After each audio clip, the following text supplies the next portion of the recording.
Yeah, so everyone and their mother has released an album this year, and I looked up and realized we are 6 months into the year, and I'm horribly behind on album reviews. And from the looks of what I've uploaded so far this year, it probably looks like I only care about Cowboy Carter and Eternal Sunshine, but that is not the case. There are plenty of very great albums and notable ones that have come out this year, and I have an opinion on a lot of them, and the intention was to make a video on all of them, but as time went on and I got behind, I just decided I'm going to put them all in one video. So today's video will be me giving my thoughts and opinions and giving ratings to a good chunk of the most popular albums that came out this year, just ones that stuck out to me.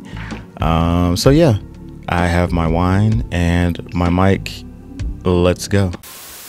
All right, first up we have Miss Tyla. Now, I absolutely adore this girl so much. It's been a very, very, very long time since I've been so enamored with an artist as new as her. Probably the last time was maybe Ariana Grande, and that's not saying I don't like new artists, but for one to grab my attention as quickly as this, it's been a very long time, and I couldn't tell you when it finally clicked for me. I just one day decided to listen to her album to see what the hype was all about, and I must say this is an absolutely stellar debut album. I remember when Water went viral on TikTok or whatever, and I didn't really pay much attention to it just because songs being viral on TikTok don't really resonate with me that much, just because I kind of write them off as fodder, which isn't always fair, but you know, that's just how I think sometimes. So I didn't really pay much attention to it, and I couldn't tell you why or how I checked this album out, but I just did. And I know the Beyonce and Rihanna comparisons are tired, and they do a disservice to all parties involved, but the comparison in this case is pretty unavoidable. But what I love the most about Tyla is that while she fits into a mold created by those before her, she somehow stands above her peers. She has a unique sound and style and aura that really sets her apart from the other girls, and I love it so much. She may be new, but I really hope she sticks around and continues to grow, because I could see her being a real force to be reckoned with if things go well. Her voice may not be powerful, but it's distinct, and I would argue that that matters more than vocal power. Being distinct, being recognizable. Tyla's debut album really checks all the boxes for me. First of all, this album cover is so dangerously in love coded. It's very iconic just from the get-go. I remember when I first saw it, I was like, wow, okay, cool.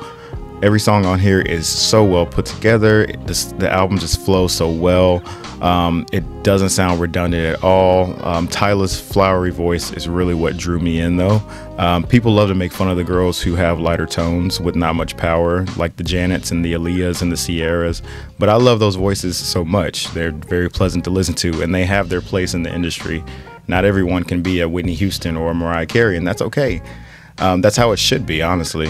My personal favorites from this album are Truth or Dare, Number One, Butterflies, which, oh my goodness, Butterflies is, I have that on constant repeat. It is not long enough. It just takes me to somewhere I could not even describe. And also Jump. Jump is bop. Love it so much. And speaking of Jump, when I wrote the script, the BET Awards hadn't aired yet, but it's aired since I recorded this. And that performance, like, no notes. It was phenomenal. I can't stop watching it. The entrance, her voice, like that mic was on, and the choreography, and just, oh my goodness, like this girl is going places. But overall, this is quite possibly one of the strongest debuts and eras I have witnessed in years. And there really is not a bad song on here, but overall I give Tyla's self-titled debut album an 8 out of 10. Scarlet 2 Claude was definitely one of the more unexpected releases for me this year. I was not expecting anything new from Doja quite yet, since we just got Scarlet last year, and she's pretty much set the precedent of being one of those artists that has a kind of a break in between her releases. Overall, you know, everyone has been pretty divided on her rebrand of the Scarlet era.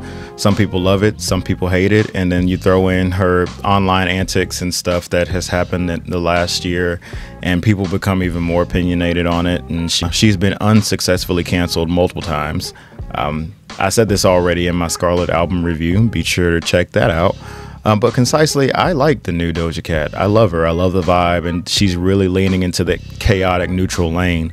And the thing about it is, in hindsight, this rebrand really does a service to her standing out, because we're in an industry that is so inundated by female rappers now. And that is, I don't say that to be a bad thing, because I think it's great, because we went from having like no female rappers to pretty much all female rappers, which is great. But you know, obviously when you get so many of those, you get a lot of overlap and a lot of kind of the same thing. And so Doja, whether it was intentional or not, did this, and it set her apart from everybody else, which I think was really smart on her behalf.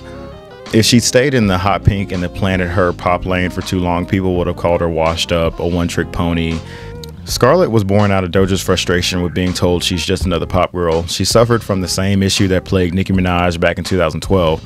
The pop crowd wouldn't fully accept her because she was a rapper, while the hip-hop community would constantly give her grief for being too pop. Doja's response was to do away with the pop and come with her hardest. But it was more than just the music. She took on this new era in every aspect of her artistry. Doja Cat is and always has been more than the pee-pee poo-poo humor that she showcases online. This girl is smart and she knows what she's doing. Scarlet was hands down one of my favorite albums of 2023, and now we have Scarlet 2. While technically it's a deluxe edition, I think Scarlet 2 can function as its own body of work for the most part. Almost maybe like the Fame Monster Fame situation. Maybe not aesthetically, but just release-wise. It's a reaffirmation, though, of what we received on the first Scarlet. Essentially, it's Doja doubling down on the Scarlet aesthetic. That being said, if you didn't really like Scarlet, then there's a 99% chance you won't like this one either, as it's more of the same thing. It's only 7 songs. It goes fairly quickly, obviously, as it's not meant to be a full album. It's a bonus more than anything, but there's some real gems on here, particularly the song Mask with Tizo Touchdown, which is undoubtedly my favorite and one of my most played songs of the year by far. It's a standout in Doja's discography, and the best way to describe it for me is being an antithesis to Agora Hills. Considering I adore Agora Hills, and that was my favorite song from Scarlet and out of Doja's entire discography, probably, Mask was destined to be a favorite of mine as well. There's not really a bad song on Scarlet 2. Although I understand it's subjective, many think Doja's Scarlet era is the worst thing she's ever done. I think it's all about pushing boundaries of what the world expects from you, though. Scarlet 2's mission almost seems to be to prove that this new Doja Cat is not just a phase. While all the other rap girls are clawing at each other, Doja has always been in her own lane and minding her own business, and that's really at the forefront of why I love her these days. She really just minds her business, and nobody bothers her, and she doesn't bother anybody. More of my favorite tracks are Disrespectful, Urge with A$AP Rocky, and Piss. Yes, I like that one. It's just funny. It makes me laugh. But I do think it's a very good song as well, though. Overall, I give Doja Cat's Scarlet 2 a 7 out of 10. I honestly refrain from talking about Taylor Swift much these days, both on here and in real life, only because she's become such a polarizing figure so very quickly. Everyone has a very extreme opinion of her. People either adore her or they absolutely loathe her. It's what happens when you reach a certain level of popularity. What's interesting about Taylor, though, is that she's always been popular and well loved by the public, but in this particular arc of her career, she's a completely different beast in pop music. She's always been a darling among the masses, but the absolute cultural juggernaut that she's become in the last 2 years, especially with the whirlwind of the Eras tour, was kind of out of nowhere. Considering the pace at which she's been releasing music for the last 4 or 5 years, I was not expecting a new record from her at all. I figured she'd release the last of her re-recordings, finish up the Eras tour, and then maybe hide away somewhere with Travis and get married or something. Now, when Taylor first announced this album, I was hoping that she'd deliver something different from her last few releases. Midnights, while I enjoyed it for the most part, didn't really deliver on the concept that it promised. From the outset, it looked poised to be something far deeper and introspective than what we got. Particularly with Midnights and the Tortured Poets Department, those two albums kind of suffer from having these very interesting concepts and themes on the surface, but the music and lyrics themselves aren't particularly different from any of her other material. It's just the standard Taylor Swift fare. And that's not a bad thing per se. The music is not bad, but it's just when you have these high concepts for your albums, but then you deliver just kind of the same thing, it doesn't really make much sense to me personally. It's almost like every album since Folklore kept that same vibe to some degree and never let go of it. If you look at Red, 1989, Reputation, and Lover, those are all four very distinct albums with distinct sounds and themes. She was even intentional about how she presented herself during each of these eras as well. But then you look at Folklore, Evermore, Midnights, and the Tortured Poets Department, and you have four albums that, while looking distinct from one another on the surface, really don't sound all that different, nor do they differ in the subject matter that they explore either. I will give Folklore a pass because A, I love that album. It's one of my top favorite Taylor Swift albums, but also it was the first one. But all the other ones, yeah. And a lot of this could be attributed to the sheer creative limbo that happens when you mass record and produce at this pace. There's no time to really grow and grab more inspiration, so all the music is going to blend together to a degree. But I think the biggest issue is the fact that Taylor's creative team has largely remained unchanged since Folklore, specifically Jack Antonoff. And I get it, you find a formula that works, so you want to stick with it. But I think Taylor's last two albums could have benefited from her branching out with new co-writers and especially producers. Jack Antonoff's mark is even all over her re-recordings, which I personally don't like all that much if I'm being honest. All the personality and charm of the original releases have been stripped in their new forms. The chill, stripped-back, softcore, sad, artsy vibe that she adopted with Folklore was carried on her next three records and hangs even over the re-releases. In a vacuum, the Tortured Poets Department is not a bad release, but when you take into account the fact that it hardly strays from what Taylor has been doing for the last 4 years at this point, you start to feel a certain level of fatigue. Normally, I would say she's at risk of oversaturating herself, but obviously the demand is still there for her. Her streaming numbers and sales are just as robust as ever, but the critical acclaim of this album and the steadily declining scores of her last few releases shows that the formula is growing a bit tired.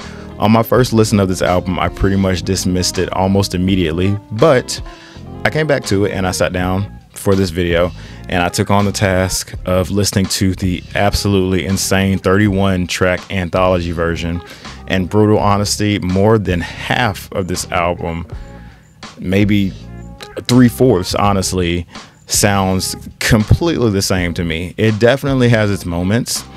Fortnight is honestly, I'm not even kidding, one of my most listened to songs of the year by far. I absolutely adore that song. That is probably one of my favorite songs in all of Taylor's discography without a doubt. And shout out to Post Malone for getting a Beyonce and Taylor Swift collab within 3 months of each other. The title track, Down Bad, So Long London, and Florida are favorites of mine as well. I do think this should be her last release for at least 2 to 3 years, just to give herself time to kind of reset and rejuvenate and just to find some more inspiration. I want her next album and era to be something completely different, something fresh, a more mature 1989 or Lover, honestly. As it stands now, her music has become rather lifeless and samey to me, honestly. Overall, though, I give Taylor Swift's The Tortured Poets Department a 5 out of 10. I was really excited for Radical Optimism. I really was, despite every detractor and critic who was saying Dua had peaked with future nostalgia, or how they were saying Houdini and Training Season didn't sound all that different from it, or the fact that the singles before the album weren't doing anywhere near the numbers of her previous era. All of that aside, I love and have always loved Dua Lipa, and I knew regardless of chart positions and whatnot, I was gonna tune into whatever she put out. And my final verdict on Radical Optimism, well, I don't hate it. I made it a point to not compare it to Future Nostalgia because everyone seems so stuck on that album and era. As iconic as it is, we have to let her move on. I didn't really care if this album was Future Nostalgia 2 or something new altogether, but to me, it falls in the middle. Hints of old Dua Lipa here and there, along with some new sprinkled in, but overall, this album really didn't wow me, and I hate to say that. Honestly, I was a bit disappointed, despite having no expectations at all. I hate to say that again because I adore Dua Lipa, but it's just not as stellar of an album as I hoped it would be, I guess. That being said, this is definitely not a bad album, but I could tell from my first listen that I wasn't going to be coming back to this one as much. And as of recording this video, I've maybe revisited it maybe 4 or 5 times. The best way I can describe Radical Optimism is perhaps a slightly less interesting version of Miley Cyrus's Endless Summer Vacation. I liked all of the pre-release singles, Houdini, Training Season, and Illusion. Other than those, What You Doing and French Exit are definitely the standout album cuts to me. Maria is okay as well, although I don't like it as much as the aforementioned. Overall, a good chunk of this album will inevitably see heavy rotation at your local Forever 21 or H&M and other department stores, and I'll leave that comment up for interpretation. Overall, I give Dua Lipa's Radical Optimism a 6 out of 10.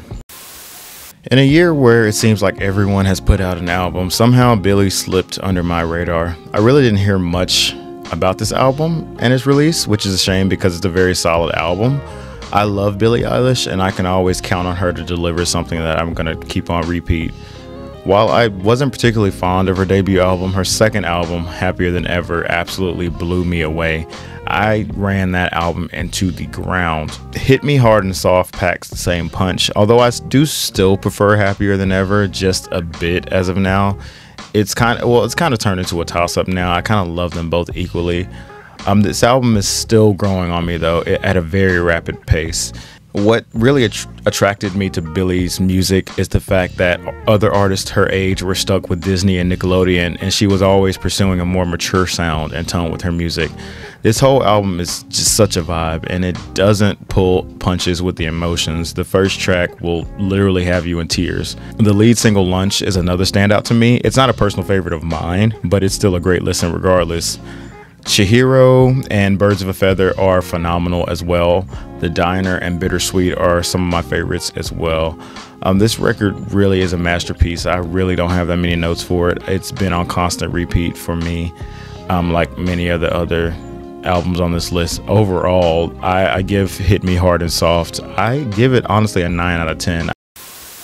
Originally, I wasn't going to talk about Eternal Sunshine or Cowboy Carter in this video just because I already made videos about them when they came out, which be sure to check those out. But then I realized that Ariana's literally smack dab in the middle of the thumbnail.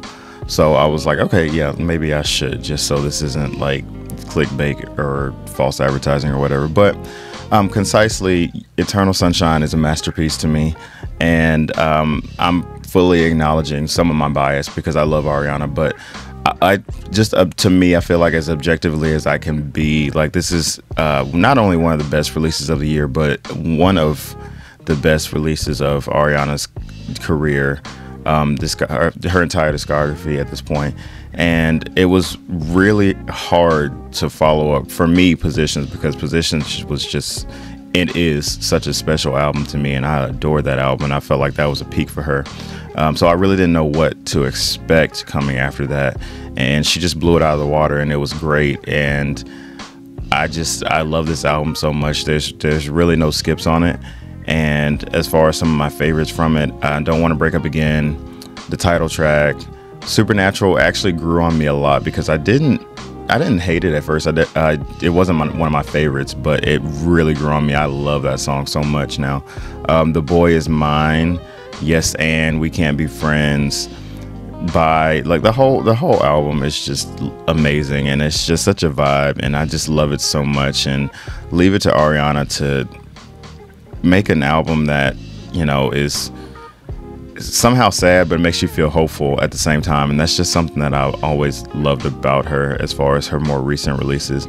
And also I just want to point out that this era in particular, as low-key as it is, she is collecting 90s R&B diva collaborations and cosigns this era like nobody's business. Like, who else in history has a Mariah Carey, a Brandy, and a Monica collaboration in the same album cycle, like, or in the same career? Like, this is something that you can't ignore. Like, I feel like this is truly the era of Ariana Grande where you cannot deny her her impact and her power and her talent is just beyond anything that I have ever seen, and I'm just so proud of her. Like the Mariah Carey Yes and remix was one thing, but then to get Brandy and Monica, that is something that you that's bragging rights right there. And I love The Boy Is Mine remix so much. Like my favorite thing to do is to play the original The Boy Is Mine, have that go into the Boy Is Mine remix. Like it just works so perfectly, and they all sound so great together. And I can't stop singing Ariana's praises with this album. But yeah, overall I just love it so much, and I can't wait for the deluxe or whatever she's gonna do next, and hopefully she goes on tour. And no more notes, no further notes. I'm done gushing over it. Overall, Eternal Sunshine, 10 out of 10. Charli XCX is another one of those artists that I wouldn't call myself a fan of per se, but I've always enjoyed her music. Charli has always struck me as an artist that was ahead of the curve when it came to music, very forward thinking and ahead of her time. Normally I would say she's someone deserving of far more attention, but honestly I don't even think she cares to be or wants to be mainstream. She's the epitome of an artist who's going to do what they want. Charli XCX doesn't care about what everyone else is doing, and that's something that I've always loved about her. The first time I'd ever heard of her was all the way back in 2014 with Fancy, with Iggy Azalea and Boom Clap, both of which I played heavily back then in high school. But after that I really lost track of her, and she really didn't catch my attention again seriously until 2022 with Crash, which is one of my favorite albums of that year. And now we get to Brat. Depending on what side of the internet you occupy, you've either never heard of this album or it's all you've seen be talked about.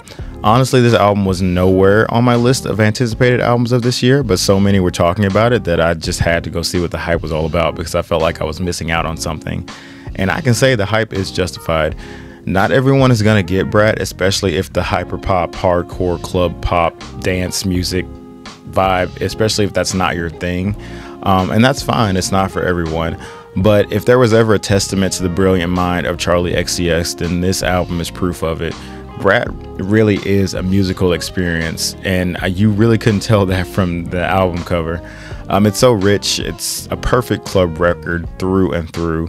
Some of my favorites are 360 and Club Classics. Von Dutch is another one of my favorites. It's one of those rare occasions where I love both the original and the remix equally. They both sound phenomenal, especially when you play them back to back.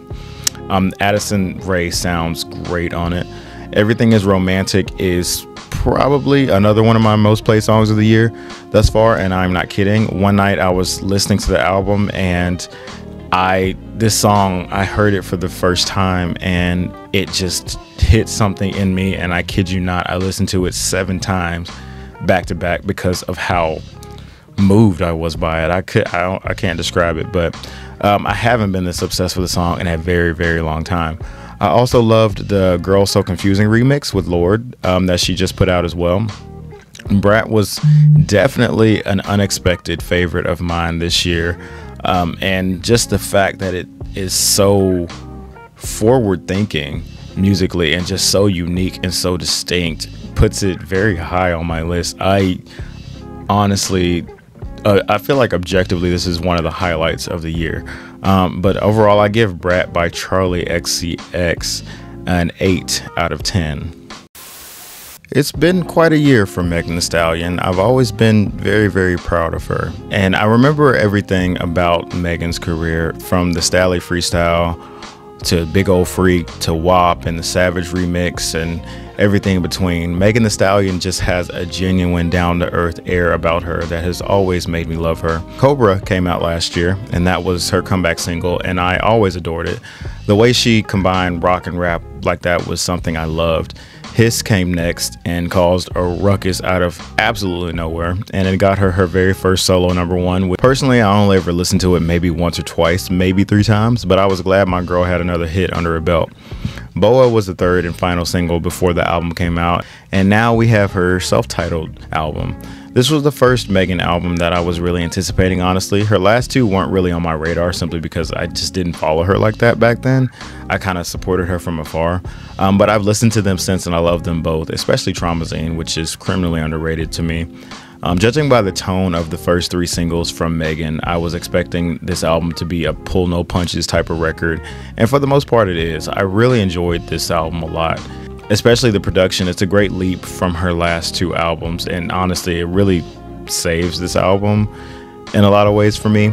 Rattle, Figueroa, BAS, Otaku Hot Girl, Accent with Glorilla, Spin with Victoria Monet, and Downstairs DJ are standouts to me by far. Definitely favorites of mine. Overall though, I give Megan by Megan Thee Stallion a 7 out of 10. I love a good rebrand. What can I say? When I see an artist changing it up suddenly, it kind of intrigues me. So I was genuinely intrigued by Camila Cabello's new era and look. It kind of came out of nowhere, honestly, but I found myself looking forward to this release, and I actually like this one a lot.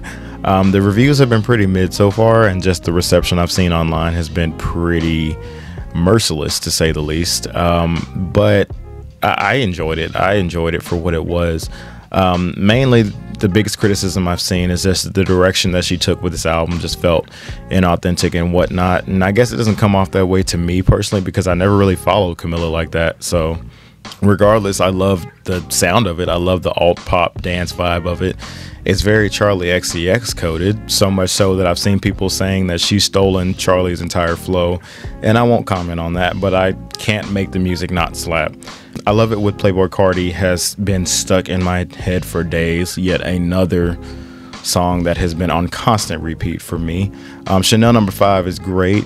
He Knows with Lil Nas X is another good one. Dade County Dreaming with City Girls is a bop. Hot Uptown with Drake is good too. It sounds like everything else he's done for the last decade, but I still enjoy it. They sound good together. This one, yeah, I don't really have that much to say about it. I do think it's one of my personal favorites of the year. It's just fun. It's not meant to be taken seriously. But overall, I give CXOXO by Camila Cabello a 6 out of 10. And going from one Fifth Harmony girl to another, here we are at probably the album that I have the most to say about. Normani's long fabled debut album, Dopamine. Dopamine just dropped a little over 2 weeks ago, maybe 3 weeks ago by the time I get this posted. And the reception has been relatively mixed depending on where you're looking. Overall, the response has fallen somewhere in the middle. I've seen personally people who love it, and then some people who hate it. I do think some people's opinions of it is kind of clouded by the joke surrounding Normani and the fact that it took the album so long to come out. But overall, objectively, I do think this is a pretty solid album. But what's been a point of discussion more than the music itself has been the album's rollout. And I kind of fought back and forth with myself about whether or not I wanted to make Dopamine have its own video or just put it in here, because I just had so much to say about it, because this is really something that I have never witnessed ever in my life. Like this, to give you a perspective, and I feel like everybody has this same story that's been following Normani since 2018, but to put it in perspective, that was what, 2018 when she first left Fifth Harmony, so I would have been 21, 22. I'm 27 now. To put that in perspective, like it's been a very, very long time from the initial announcement of her debut album to its actual release. The rollout of Dopamine, to put it bluntly, has quite possibly been the most horrific album rollout I have ever witnessed in my life. Multiple scrap lead singles, pushbacks, long periods of silence, the list goes on. And before I go any further, I am very aware of Normani's personal struggles that she's had to deal with over the years. And if you don't know, I highly encourage you to go watch her recent Apple Music interview, as it really did make me look at her and the album in a different light. Normani has always had a light about her. She's always been a girl by all metrics, could and should be a superstar. She has a look, she has the aura, she has the voice, she has the moves. I always felt she was free to be on her own. And when it became apparent that she was going to be going on her own, that's when I really started to pay attention. In an industry that's inundated by R&B girls, there was a uniqueness in Normani that gave her the edge to be the industry's hottest new thing. From 2018 to 2022, we had a rather mixed bag of singles from Normani, and more than a few guest appearances here and there. She had moderate hits here and there. Wild Side probably was the biggest one out of them all. All were very solid, and there was no question when it came to Normani's talent or the demand for her. But the only question left was simply, where's the damn album? Dopamine is an interesting album. That's just the best way I can describe it. It feels kind of surreal to finally have an album that we've been waiting for so long, and during that time expectations can build and preconceived opinions can form that can shade how you view the final product. And that's the issue I had personally when the album finally dropped. But once I got past that and gave the album a couple more listens, I realized it's a very solid record. Very much a vibe. All the chaos and hoopla around its release really clouded my judgment when it came to this album. And I will say I was a little bitter just because I wanted her to succeed so badly that I was getting irritated that, you know, she kept gaining momentum and then losing it.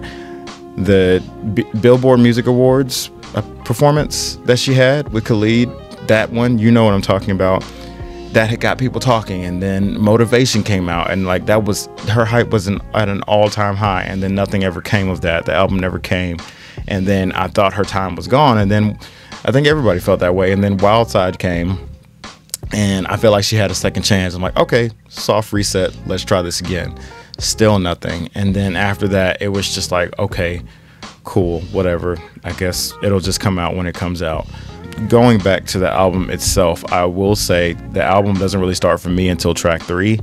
As of now, I cannot stand Big Boy and Still. I just always skip both of them. I'm just tired of R&B girls doing the rap singing thing. I want to hear vocals. I didn't come here for that, but you know, fine. If you like it, that's fine. It's just not for me. But All Yours, Lights On, Take My Time, and Insomnia are gems. Candy Paint is very infectious. That should be a hit for her, but you know, it's Normani we're talking about, so it may not even get any push at all.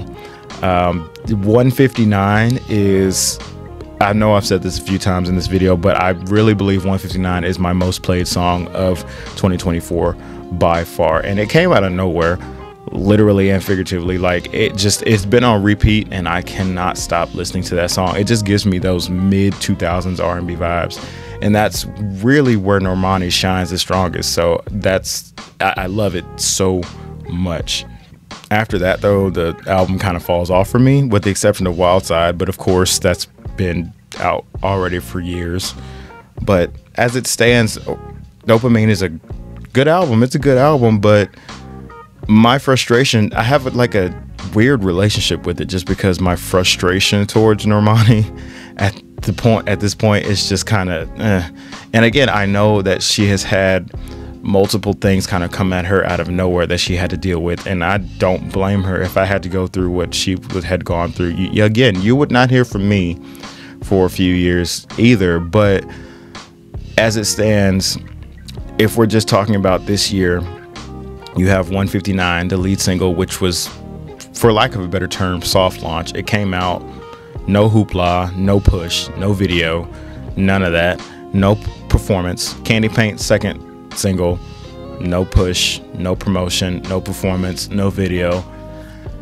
2 singles out, nothing. And the BET Awards fiasco. Well, I won't even call it a fiasco, but you know, and again, that's nothing that she has control over. She hurt herself, so I get it. But it just, after such a disastrous road that we have taken to get here, for this to happen, it just seems like, when I saw it, I thought it was a joke. But yeah, I just really don't I want her to succeed so bad, and I just feel like her hype has just been lost at this point. And I know she still has support. I mean, I'm still gonna support her whatever she puts out, but it's just very frustrating because I wanted to see her at the forefront of the industry and up there with all of my other favorite artists. But you know, was Dopamine worth the wait? It depends on who you ask. For me personally, while I like most of the album and it's grown on me heavily in the few weeks since its release, I honestly, it did not blow me out of the water. But it's still a good listen regardless, and I'm just glad to finally have a Normani album. Overall, I give Dopamine by Normani a 7 out of 10. And last but certainly not least, we have, of course, Cowboy Carter. Everything that I needed to or wanted to say about Cowboy Carter I already said in my video about it, so feel free to go check that out. The link to that and my Eternal Sunshine video as well will be in the description. But if you know me or have been following this channel for a while, then you already can probably guess how I feel about this album. Cowboy Carter is my personal album of the year for a lot of reasons. Most of all, due to the fact that only Beyonce could get me to seriously be invested in a country album. But beyond that, I just love her mission with this record, and that was to bring, first of all, Black people's contributions to the genre back to light, but also opening an avenue for Black country artists to thrive in a notoriously gatekept genre. And you see that door opening in real time right now, and with Shaboozey and with Tanner Adell as well. Beyonce is a very selfless artist, and I don't think many people really understand that.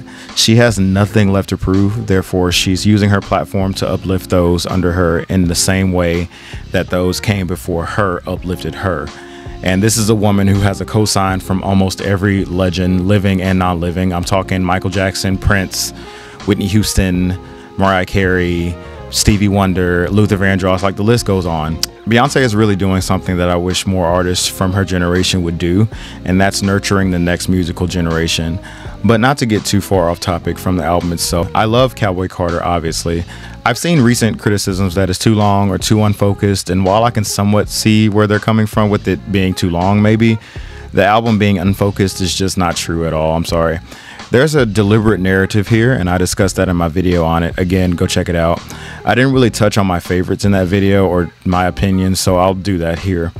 16 Carriages moves me in ways that I cannot describe. It got totally overshadowed by Texas Hold'em, but this song is a career highlight. And speaking of career highlights, Beyonce put her entire Houston foot into Bodyguard. A Beyonce song has not grabbed me and refused to let go like this since Haunted back in 2013. I love Bodyguard so much. I need it to be a single. I have the video just in my head, like I see it every time I hear it. But anyway, Two Most Wanted just feels surreal to listen to. Even to this very day, I still cannot wrap my head around the fact that Miley Cyrus and Beyonce have a collaboration. That just blows my mind. Flamenco really grew on me. I just wanted to point that one out because that was one that I was kind of indifferent to in the beginning, but it has grown on me heavily since the album's release. Her voice on it is just unreal. I can't describe it. And everything from Yaya to Sweet Honey Buckin', complete masterpiece. Quite possibly one of my favorite track runs on any album of all time. Yeah, that's it. There's a lot of songs on here. I love them all to a different degree, but those are just some ones that I wanted to point out. Short version, Beyonce Giselle Knowles Carter is the artist of our generation, a living legend, etc., etc. No further notes. You already know what score it's going to get. Thank you so much for watching. If you made it this far, please consider liking and subscribing, commenting, giving some comments down below. Let me know. Did you agree with my rankings? Did you disagree with my rankings? Tear me apart. Give me your own rankings. What were some of your favorite albums of the year? And if there was an album that I didn't cover that you wanted to see me cover, let me know down in the comments. There's a lot that came out this year, but I just wanted to get my thoughts on some other ones. But thank you so much for watching, and yeah, thank you again. Like, subscribe, comment, all that good stuff. Thank you guys so much. My name is Wayne, and I will see you in the next video. I love you all.